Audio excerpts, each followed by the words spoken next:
Bastos ka! Oh! Dito ka!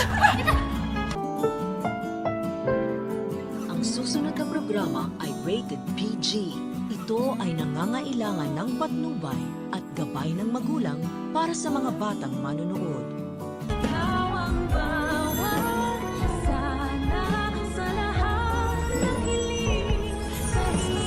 Paano na? Nakakasama mo na siya.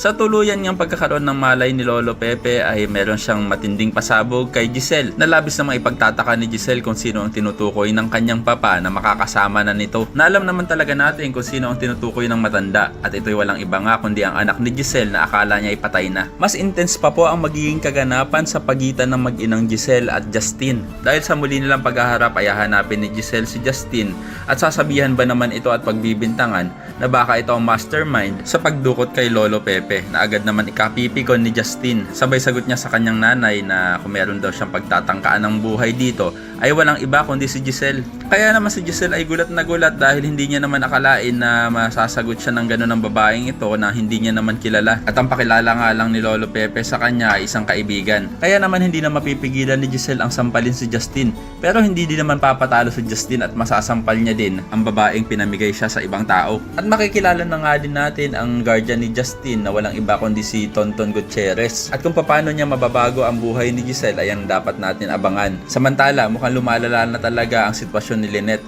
dahil unti-unti na nga siyang nalalagasan ng buhok. Kaya naman mapapayakap na lang siya sa kanyang asawang si Carlos dahil sa sobrang niyang pag-aalala. Pero sandali lang, nakapagtataka naman na nagising na si Lolo Pepe pero wala siyang natatandaan. Naku, naloko na, mukhang nag-amnesia pa nga. Kaya naman kung isa ka rin sa mga umaasang sana hindi nag-amnesia si Lolo Pepe ay pakilike ang video na ito and don't forget to subscribe. Thanks for watching and see you next time. Bye-bye!